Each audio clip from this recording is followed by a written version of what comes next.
We'll keep the train rolling along on July 12th. Massive show at Louis Armstrong Stadium in Queens, Flushing Meadows. Usually they play a little tennis there, a little U.S. Open action. July 12th, we're getting Ring 3, the third ring card, headed up, of course, by Turki Al-Sheikh. This one headlined by a dynamic that has become very spicy as of late. Edgar Berlanga, of course, representing New York and Puerto Rico, going up against England's own Hamzah Sheeraz. Also in the co-main event, William Zepeda against Shakur Stevenson. It's a great card. You got the likes of David Morrell and Subriel Matias on the card as well. Another stacked offering. And so without further ado, as we continue to get closer and closer to that card, let us say hello to one half of the main event. The one and only Hamzah Sheeraz is here. Hello, my friend. How are you, my How friend? are you? It's good to see you again. Likewise. Thank you so much. I like the hat. Thank you very much. You're a proper New Yorker. I'm getting the New York. Andy Lee is here. Legend. Good to see you, my friend. Wow, I love Andy Lee. What a guy. Great guy. Your new head coach, your new head trainer. Yep. We have a lot to discuss, so thank you so much for coming in. And sorry we were a little bit late. No, I know you're busy these days. By the way, when did you come to New York? We got here 3 days ago. But you were here back in May for the press conference? Back for the first fight here, right? Ryan Garcia fight. Yes, I saw you there. Then I come back for the press conference. Oh gosh. And then I'm back That's again. a lot of traveling. Yeah, it is, but it's not too bad, to be fair. In the midst of training camp? That was the start. Okay, but so it wasn't we timed it perfectly. Okay. First time fighting in the United States. First time. How does that feel? Was this a big deal for you when you got the call? Okay, now I can leave Europe. I could leave, not the Middle East, not Europe, the Big Apple. Yeah, it is, because ever since I was a young child, you're watching these big fights, MSG, Vegas, you name it, and now we're here in America. So I wanted to get through everything leading up to this fight, but I did want to ask you about some breaking news. Yep. I don't know if you saw it. Turki Al-Sheikh saying that he spoke to Tyson Fury this morning. Now outside. Yeah, you saw that? See it outside, yeah. Surprised? Well, for those that don't know, Turki said he spoke to Tyson Fury. He's coming back in 2026. No further details, but he did say they have a rabbit to catch. Yep. Referring to Alexander Usyk. Yeah. Are you surprised by this information? Not at all. No, okay. Not at all. I don't think anyone is. Everyone knows what Tyson Fury is like. Sure. Everyone knows what he's about. And the dynamics of the sport of boxing right now, I think, especially where if you was Tyson Fury, you wouldn't be so wise to walk away. Even though he could, because he's achieved it all. But I think the space boxing is in now, it's only right he stays. My hot take, I don't really have much interest in the third fight. Give me Tyson versus Joshua. That's what I want. That's as well. the one. That's what I want. Give as well. me that one over the Usyk but fight. I think it's more for Tyson Fury himself. Yeah, that's what it's for. It's more for himself as a fighter. It's for his ego. He needs to get that one back. Because if you look at the two fights, the first fight, all right, I thought Usyk won it. Second fight was a lot closer. So if you're going off that, I think in his head, the third fight he's gonna dominate. Yeah. But you never know. Do you think we ever see Tyson versus AJ? Oh, I'd love to see that. I'd love to. Do you think we see it though? I think we'll see it. You think we will? I think maybe end of next year, end of 2026. I think we'll see it. Who wins? Ooh, I'd have to. Oh, I don't know.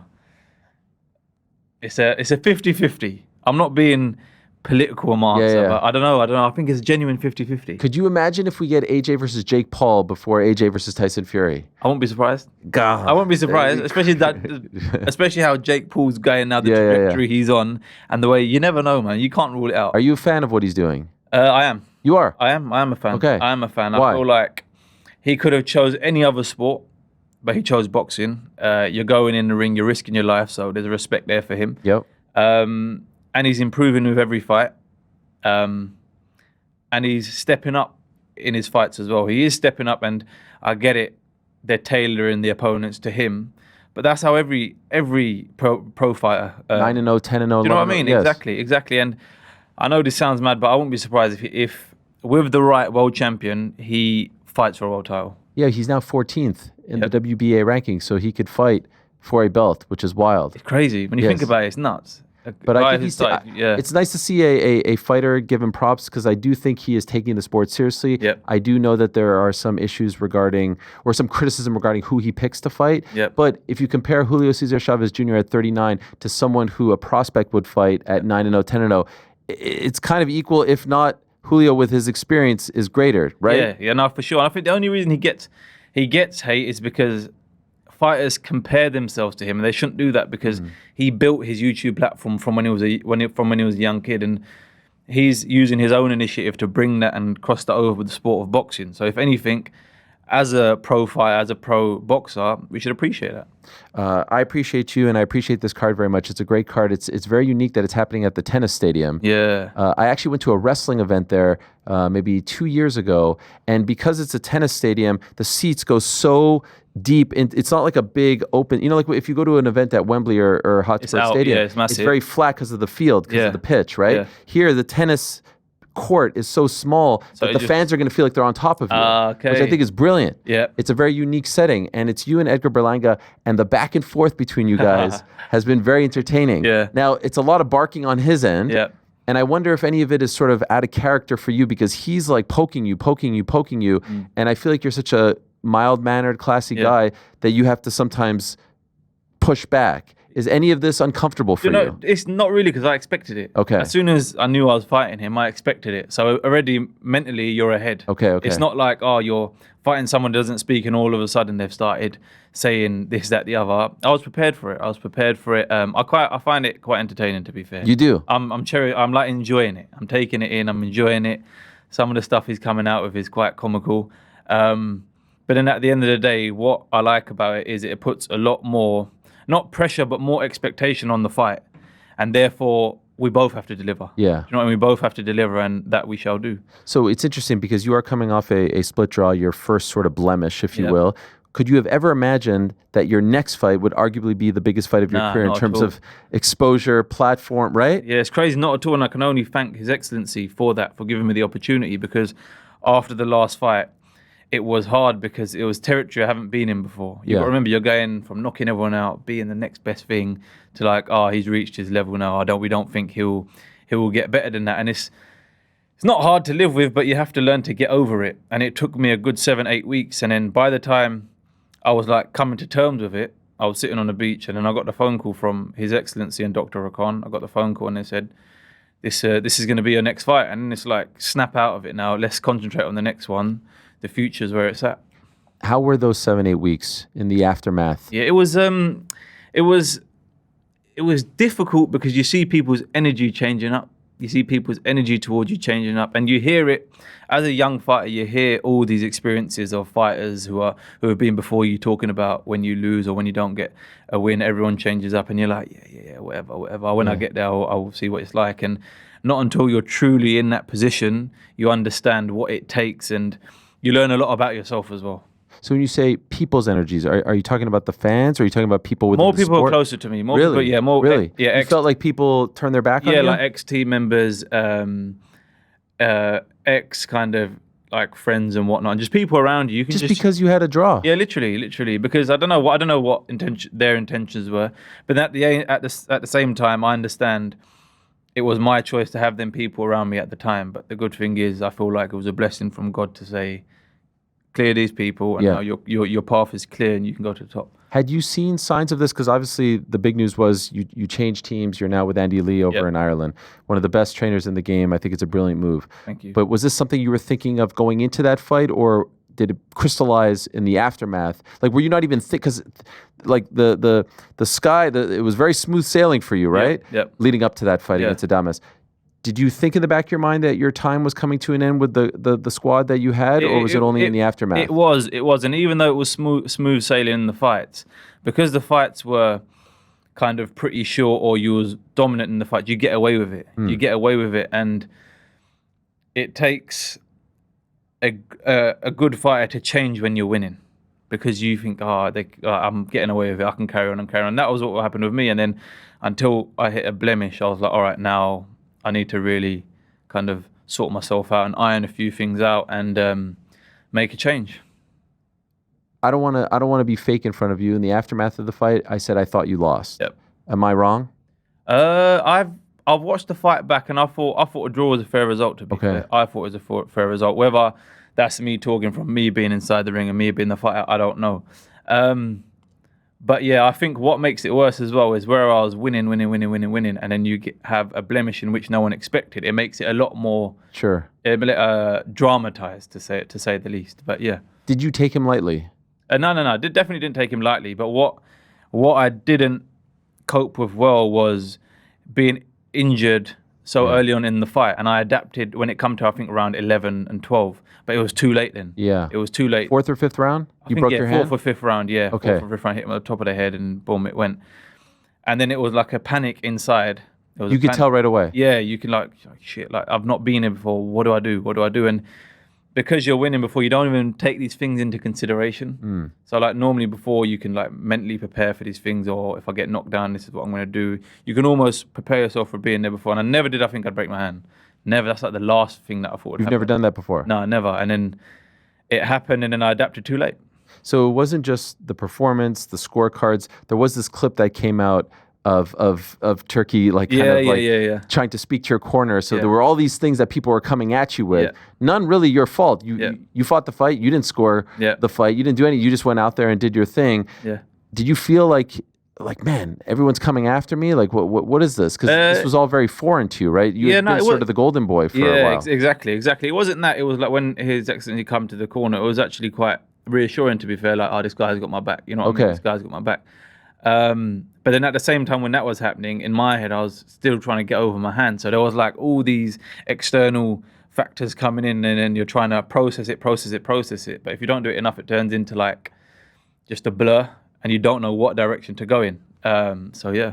And so why didn't they run it back?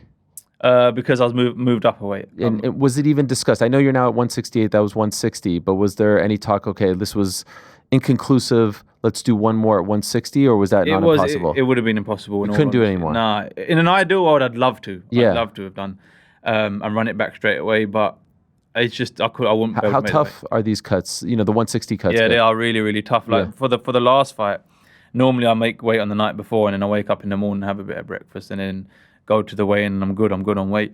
But this time I woke up on the day of the weigh-in like 3 pounds overweight still. Oh wow. Dry as anything. And then we was trying to take the weight off for about a good 3.5 hours. And after 3.5 hours, it finally just come off, and we just made the weigh-in just in time. If you would have won, knocked him out, do you think you still would be moving up? No way. I would have, regardless, I would have moved up. You were done? 100%, okay, yeah, wow. 160. And obviously we're not quite there. We're still, 10 days away, but not having to worry about that extra weight to cut. How has the camp been? It's been good. It's been very good. To be fair, in terms of weight, this camp, the prep is pretty much the same. It's just the cut that you don't have to do as much. Yes. So it's so it's not looming, right? Exactly. Yeah. You haven't got that thing at the back of your head, how I'm going to do it. I've got to be ready for this. That's normally the fight before the fight. This time I can go in there, and I know the cut won't be that bad. I had heard you say, I think it was to Darren Barker, where you said like, no, you got like 4 positive messages, people reaching out to you. Literally, yeah. Tony Bellew was one of them, right? Tony Bellew is one of them. No one like was offering any support or love? Not really, not that I expected it, because I think when I said that on social media, I think people thought I was like trying to feel sorry for myself. And No. That wasn't the case. I was just saying that I heard it from, I think, Sergio Martinez. He said it once, and it is real. It's a real thing. Normally when you get left, right, boom, come here, do this. You're the man, this interview, that interview, you're the man, blah, blah, blah. Then it was just like dead, nothing, silence. I do think sometimes, at least from a media perspective, sometimes we're like afraid to reach out. Yeah. We don't want to say like, oh, condolences, because but sometimes you respect that space. You want to give the space. I get that. So sometimes I don't think it comes from a nasty To be place. fair, it wasn't so much the media there was there, but not that so much. It was more the people. The people, I got you. Yeah. And so you make the switch. You decide to go with Andy. Yep. How soon after the fight did you make that call? Almost instantly. Really? Yeah, almost. And was it always Andy, or was it just, I need to make a switch and now we have to look? No, to be fair, he was always a name like being mentioned. I mean, always a name being mentioned, being associated with how I am tall, middleweight, and whatnot. And then when I sat down with the team, it was like, let's reach out to him. Okay. And luckily, he accepted it. And so you went actually to watch him work, and it's amazing. Like he's become, I don't know, the guy who rejuvenates fighters. He's become like this fighter whisperer, the likes of Joseph Parker, Ben Whitaker, yourself, among others. The moment you went there, did you feel at home right away? Yeah, you went to his gym in Ireland, right? Yeah, went to Ireland, went to watch him training Ben Whitaker for a bit, and I liked what I saw. What did you like? What did you feel? Just the energy, the instant energy, and just when I spoke to him, nothing was forced. Normally when you speak to some people, sometimes it's a bit forced, it's a little bit awkward, and they don't kind of understand how you are. And in the first kind of week of camp, he figured out how I am pretty quick, and no one's like really done that before, because I can come across a bit, not awkward, but a bit different. And he picked it up straight away. I know you used to train in LA. Yep. But how did you feel in Ireland? I felt at home. You feel more comfortable? Really? Yeah, I felt definitely at home. Very, very welcoming city. A fighting city as well. Yeah, so it was a nice place to do camp. Bieber going to show up to this? I don't think he's showing up he's to not. Dublin. No. Are you guys still boys? No, There's it was just that one session. This one is the famous one right here. Yeah, that's the one. There. Just that one time. Yeah, what happened was I was finishing my session. What happened was I was finishing one of my sessions in the gym, and then the coach at the time, he got the phone call from Justin saying, "I want to come down," and he was like, "Oh, you might as well hang around." Wow. So then I waited for him, and then he wanted to spar, and there was no one to spar, and I said, "You know what? Just punch me. Just like I'll be a physical bag," and that was it really. And how was his? He was. I was. How long ago was that, by the way? Oh, this was. He looks so much younger there. 3-4 years. Was 3. Okay. 3 years or 2 years. I don't know. And yeah, it was a. How many rounds? 3 rounds. Okay. But I didn't. You didn't throw a punch? No. Not a single one? It was just, I think it was more literally let him punch you? Yeah, I think it was more of a stress reliever for him. Okay. It was one of them ones. Were you wearing anything? Like any headgear or anything? Yeah, I had headgear on. Okay. And he was going to the body too? Yeah, going to the body. Golly. It was more like, shit, man, this is Justin Bieber. Yeah, I know. You don't want to knock him out. Yeah, do you know what I mean? But yeah. So you didn't even like faint or anything? No, nothing. Okay. Wow. I mean, you're a tall guy, so you provide a big canvas to paint on. Yeah. And that was it. And never saw him again. And that was it. No. Oh, wow. Okay. No like celebrities like Justin Bieber showing up at the gym in Ireland, right? No. Ireland is very secluded. Yes. It's good energy to work there because it's literally the days where there it's just whoever's with me, the team, my young brother, and Andy, and we're working, game plan, strategies, working smart and working hard. How do you think they landed on Berlanga as your next opponent? In all honesty, I don't know. Okay. I'll be honest with you, I don't know. But as soon as the phone call got put to me, I was like, yeah, let's go. Like, I didn't have to discuss it with anyone. Of course. Like, yeah, let's what go. A name. He has insinuated that you've been told you win this fight, you're getting Canelo. Yeah. Is that true? No, I haven't been told nothing. No, Nothing. I haven't been. I think he's built up this kind of preconception. He's sort of painting this picture that you're the golden boy, that you're their guy. That I think what that is I feel like he's underestimating me, and he needs something to kind of. You think so? Yeah, I think so. Get himself going, and I think that's what it is. In a fight like this, it's almost a blessing your last performance because maybe he's basing it off. Exactly, and I think what it is, him coming, surviving 12 rounds with Canelo. Now he's like almost Mr. Invincible in his head. If Canelo can't stop me, no one can stop me. Do you know what I mean? Is his recollection of the Canelo fight amusing to you? Because the way he speaks of the fight is that it was like Gotti Ward. I know. But it was nothing like that. It was he done well. When it was better than William Skull. Yeah, he done better than everyone expected. But yeah, definitely not what he's got in his head. Better than everyone expected. Did you expect him to get whooped by Canelo? Did you expect him I expect him to get stopped, to be fair. You did? Okay. Yeah, I expect him to get stopped, to be fair. This version of Canelo isn't stopping many people, though. I think what it is, he knows how to win without doing much. Right. He doesn't need to. If he catches you, he hurts you. But there's no kind of hunger and desire to really come after you and put you away because he knows how to just cruise around, really. Do you think he beats Terence? I think he beats Terence. You do? I do think he beats Terence. Size? I think there's weight classes for a reason. And if you watched a interview with Crawford a few years ago, even he said it himself. He said he don't think himself and Canelo will fight because there's weight classes for a reason. Wow. And he's naturally the bigger, heavier fighter. But then when there's money on the table, it changes. And when it's financially rewarding, why not risk it? Do you think it's competitive? It will be competitive. Okay. Because Crawford's skill set is Incredible, phenomenal. yeah. And that will take him to a certain level in the fight. Maybe I'm crazy. I think Crawford wins. You reckon? Yes. What makes you say that? I think he's a little bit younger. Canelo's performances as of late have not been very inspiring, but I also think he's just doing enough to win, as you said. He doesn't. But wouldn't you base it off the level of opponent that he's got? I mean, now that he's got Crawford, don't you think he's gonna be like more? 100%. Yeah. But I don't know. You see them side by side. He's not that much bigger than him, right? He's not that much bigger.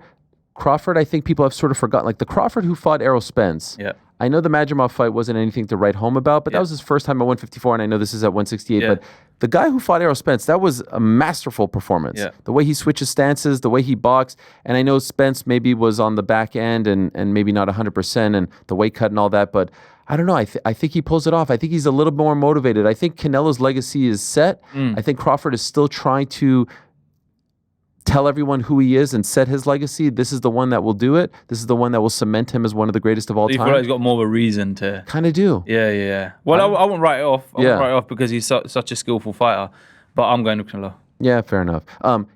Do you want the winner of that fight? And in particular, if it's Canelo, because I would imagine Crawford, win or lose, probably doesn't stick around at 68. There's no point. Yeah. If it is Canelo, do you want that winner? I mean, why not? Why not shoot for the stars? Do you know what I mean? Shoot for the stars. But one of the mistakes I made in my last fight was looking at other fights while I didn't get this one out the way. Do you know what I mean? I don't want to... I know I got to answer your question, but I don't want to overlook Edgar Berlanga. I get that. Shooting for the stars, 100%. Is there really a $100,000 bet between you two? We shook on it. And what is it? Just the winner gets it? Just the winner gets it. Are we talking pounds or USD here? I don't know. What did he say? Dollars? Did he say dollars? Yeah, probably. Yeah. Okay. Well, if I win, then it's pounds. Yeah. It's better for you. That's why I want to make that clear. Yeah. And so just the winner. And do you think, will you pay up if you lose? Yeah, 100%. You think he will? He should do. Because it was his one of idea, those necklaces he was wearing was probably worth that. He could just give me one of them. Yeah. What do you think of his style? It's not for me. I think we're like polar opposites. Yes. We're polar. Because you're wearing the double-breasted. I see you on GQ and all that. Yeah. You got the slick back hair. Yeah. His style is very. There you are, right there. GQ Middle East. There you go. A Quiet Storm. He's very New York. Yeah, he is. He's very out there. Yes. Very out there. Very outgoing. But I mean, each to their own. So you wouldn't wear the necklaces like that and all that? Not your Never, no. Well, why not? Just not me. It wouldn't suit me, no? Yeah, no, I don't think so. Yeah, it wouldn't. And him in a double-breasted. That don't work either, does it? So you don't think he respects you? Nah. Really? Nah. But that's good because I got to go in and earn my respect, so I don't mind doing that. Is it just based on the way he's speaking, or is it the way? I've been fighting long enough. Yeah. To be able to read the room. Wow. Read the room when you're with another fighter, when you're doing these face-offs and these sit-downs. So, yeah, and I've experienced enough. Okay. When you're doing those face-offs and he's talking and he's interrupting you and he's saying these things, is it hard to keep your cool? Not really, because like I said... You don't want to, like, jump over the table there? No, I'm pretty chill like that. Yeah. It's just, I feel like if I did do that, then he's got me where he wants me, emotionally involved. You know what I mean? Emotionally involved. And I can't get to kind of play into his hands. Do you think he's overrated? To be fair, not many people rate him as much as I thought they did, to be fair. Really? So if anything, he's underrated. But I know I'm going in there respecting what he's good at because he can punch. But I know that I just got to concentrate on my game plan and do what I do best. Are you getting messages from people in New York? Yeah, loads of Puerto Ricans. Really? Loads of Don't Puerto like Ricans. it. The Puerto Ricans? Yeah, genuinely. In particular. After the last press conference, I swear to you, I've said it again, I got loads and loads and loads of messages from them. Like what? Shut this guy up? He doesn't represent us. Wow. We got you. We like you. You're humble. We've got your back, and that was it. Surprising? Very surprising. Yeah. Very surprising. Is he saying that you're coming to his turf? Yeah, I know, but I feel like it's my turf. Yeah. Do you know what I mean? I feel like it's my turf. Wow. Yeah, it's refreshing. A lot of Mexican support as well. Really? A lot of Mexican support. Yeah. I wonder why. Just I don't know. I think the way that you kind of conduct yourself. Yeah. Exactly. Very like professional. Very, you box for more than just the cameras. Yeah. Box for a reason within yourself. You know what I mean? I think they see that. They see you for what you truly are. I'd love to ask you about your background, if I can. Yep. Your uncle was a great boxer, right? Yep. Won many amateur titles. National titles, yeah. Your father was a great cricketer. Yep, he played cricket. Kamran. Yep, Cameron. Yeah. Is this like professional? Yeah, professional level. Like akin to the Premier League? Yeah, like county level cricket. Okay. Yeah. And why didn't you go down that path? Why didn't you follow your father, or did you at one point? When I'm cutting weight, some days I do think that. I think I should have just played cricket. Yeah. Were you good? Yeah, I can play. I'm good. Okay. At it. Yeah. But I don't know, boxing just from young, I was more attracted to it. And from a youngster, I think it was more, I enjoyed the sessions a lot more. I enjoyed the friendship circles a lot more at the time. And then progressively throughout my amateur career, it was just more something I was doing to give me something to do, to stay off the wrong path, to stay on the right path. And then towards the end of it, I had enough of it, of amateur boxing. I had enough because I had bills to pay. So then I got a job. And then doing what? I was doing an electrical apprenticeship. Okay. I was doing like fixing sockets and lights, you name it. Did you quit? And then I quit that as well. I quit boxing. Oh, you quit boxing? And then I started doing that. I'd done that for about 6 months. And then I just had enough of it. I was like, I'm going to go back to the gym. And then I quit the electrical apprenticeship, went to the gym. And then within a week, I got asked to be a sparring partner for a pro fighter in England at the time. And then that's how I got my pro contract. His manager saw me spar, he liked what he said, and he just offered me an olive branch. And I didn't even think about it. I called my dad, I said, I got the opportunity to go pro. He was like, let's do it. And there was nothing to it. They're like, never did I think I'd be here fighting in America, in New York, or fighting for world titles even. Never ever did I think that. So when you quit the electrical job and then you go back, are you just going back to just have fun? Yeah. With no grand plans to become... There was no grand plan. There was like, I'll go back in the gym and see what happens. And I didn't think it'd happen that fast. I thought I'd go back and maybe within 6 months, I could blag a contract or this, that, the other, and just see where I land on my feet. But it happened genuinely within a week. Wow. So it's like almost it was meant to happen. Who's the guy that you sparred? It was a fighter called Boy Jones Jr. in the UK. Not a big fighter. The alter ego of Roy Jones Jr. Yeah, that's it, basically. That's crazy. Yeah. So you just go out there to be a sparring partner. And they had their camps based in Spain. I'd go over to Spain. I'd spar them. Maybe I'd be out there for a month, 2 months max. And then that was it. I was getting paid for it as well at the time. And then I got my pro contract. And then on my 18th birthday, I signed my pro contract. And then I had my debut on the Billy Joe Saunders and Willie Monroe Jr. undercard. And so if that doesn't happen, if this guy doesn't see you, what do you think you're doing now? I have no clue. Honestly, I have no clue. I'd still be... Scary thought. Yeah, it is because it happened so fast. I've never even thought about that until you just asked me now. Wow. But I don't know what I'd be doing. Do you think it was inevitable? Do you think someone would have found you along the way, or? I think I would have been pro regardless, definitely. But would I be here right now? I don't know. Wow. That's crazy. Yeah, for real. And what didn't you not like about the electrical job? It was just getting so tedious. I'd get up at like 4 a.m. and then you finish. Some days you finish early, some days you finish late.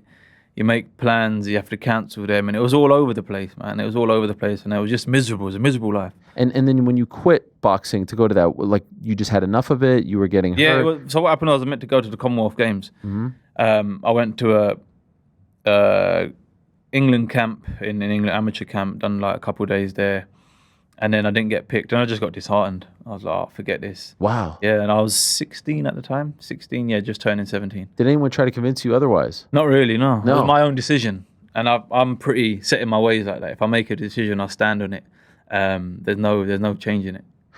Can I ask, because I've tried to find the exact reason for this and it's very hard. And so I hope you don't mind me asking. Of course. Your father went away to prison, right? Yep. Why did he go away? Just for some car crimes. I don't know exactly what, but yeah. And how long did he go away for? He done 2 stretches. I think one was about 2 years and the second one was about another 2 years maybe. And how old are you during this period? The first time I was young. Like what's young? Young is, we're talking 7-ish. Okay. And then the second time I was a bit older. I was about 15. And how did you process that? When I was younger, you don't really process it because you can't really remember it. But then when I was older, it was difficult because bills needed to be paid and you see your mum struggling and you see you can't even afford certain things. You can't even afford food, to be fair. Do you know what I mean? Wow. That's why I done the electrical apprenticeship.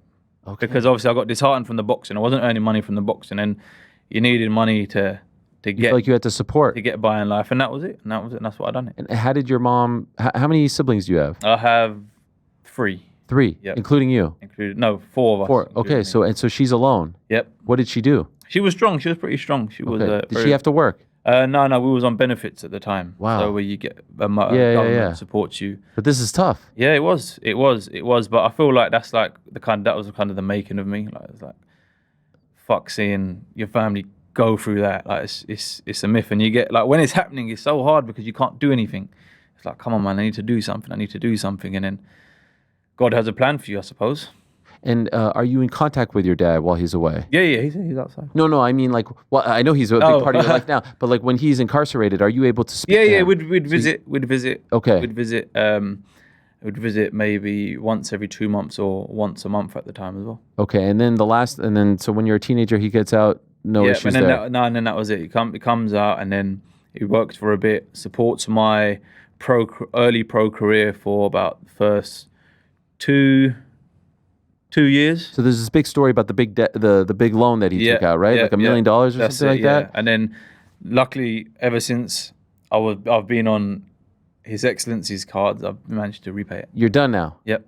Wow, that's amazing. Yeah. What did that feel like? It's good. It's a nice feeling. Yeah. Because again, I didn't expect it to happen so quick. Yeah. His Excellency come in, change the dynamics of the game, paying fighters what they deserved to be paid. And then that's it. You're debt free, living a good life. Was that hanging over your head? Yeah, it is. It is, because when you're fighting, it's not a case of I'm just gonna go in the ring, I'm gonna win, and then I'm gonna fight for a title. It's like I need to win because I need to repay. Exactly. I need to help out. And if I don't, then it's like that is gonna stay on my head for longer. Did you know about this as a youngster? Like, did they tell you they were doing this to support your dream? I found out halfway through my pro career from after my 10th fight, and I didn't have a clue. You had no idea early on. Yeah, didn't have a clue, to be fair. And so how did you react? It was like, oh shit. That's a lot. It was that's added pressure. It wasn't pressure. It was like, okay, cool. Now, like, if I didn't have a purpose before, now I've got one. Okay. Yeah. And so I really respect the fact that they didn't tell you, right? Because if someone hangs that over your head as a parent, that's when you're just starting. It's a bit of a burden, Yeah, huge burden. Yep. Wow. But when you found out about that, you must have thought, they really back me. Yeah, for real. Like, they put everything into you, and I suppose that's what you as a child, you expect that, right? You can't thank them enough for that. Some parents don't. Some parents don't want their kids to fight or say, like, you're on your own. So that is unique in that regard. Does your father work with you now? Yeah, he's with me. But he's like, he's like an advisor, consultant? Advisory role, yeah. Amazing. Yep. So now you're the athlete. Yep. And he's, I'm assuming, no longer a cricketer. Yep. He's retired from that. What position was he? He was a bowler, right arm. Bowling. I shouldn't even ask the question because I don't even know what that means. We have baseball here in America. Yeah. You're wearing a baseball hat. So he'd be like a pitcher. Pitcher, that's it. Yeah, he'd be the equivalent of a pitcher. Wow. Would you go watch him play? No, I was too young. I couldn't remember it, to be fair. I was too young. You know, cricket's coming to the Olympics. Is it? In 2028. I had no clue. Yeah. Okay, that should This could be an opportunity. I think part of the reason why they're doing it is because some of the countries that are very good at cricket don't usually win medals. Yes. India, Pakistan, right? Yeah. So this could be an opportunity. You're of Pakistani descent, right? I am. Yeah. Were you born there? No. Okay. Born so this in could be a huge deal. Yeah, it could. Imagine Hamzah goes to the Olympics, for cricket.